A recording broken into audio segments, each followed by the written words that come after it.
Higit 100 estudyante sa Mati, Davao Oriental ang naospital matapos kumain ng lugaw at uminom ng mga bitaminang galing sa DOH. Balitang hatid ni Marie Zumari.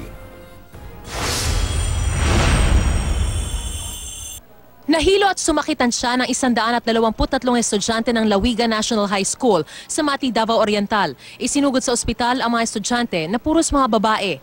Bago raw nito'y pinakain ng lugaw at pinainom ng ferrous sulfate at folic acid vitamins ang mga estudyante bilang bahagi ng programa ng Department of Health para pababain ang bilang ng mga babaeng mag-aaral na nakararanas ng iron deficiency.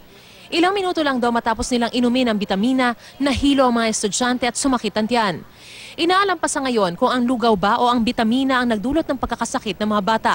3 taon na raw ginagawa ang pagbibigay ng mga naturang vitamins sa mga mag-aaral. Pero ngayon lang nangyari ang ganitong insidente. There was no mention about defective folic acid and ferrous sulfate vitamins. There was no mention base sa investigation. But there was a mention about possible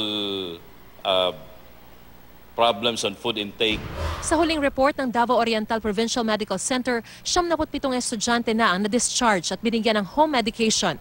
7 naman ang pwede na ring lumabas, pero piniling manatili muna sa ospital. May 10 pang under observation at 9 na naka-admit. Mula raw sa supply ng DOH ang nasabing mga bitamina. Sabi ng Department of Health, kinahanglan mapakaon gihapon. Kailangan pinakain muna ang mga bata ng 1 o 2 oras bago sila pinainom ng bitamina. Sa ngayon, balik na sa normal ang pasok sa paaralan. Marie Zumari, GMA News.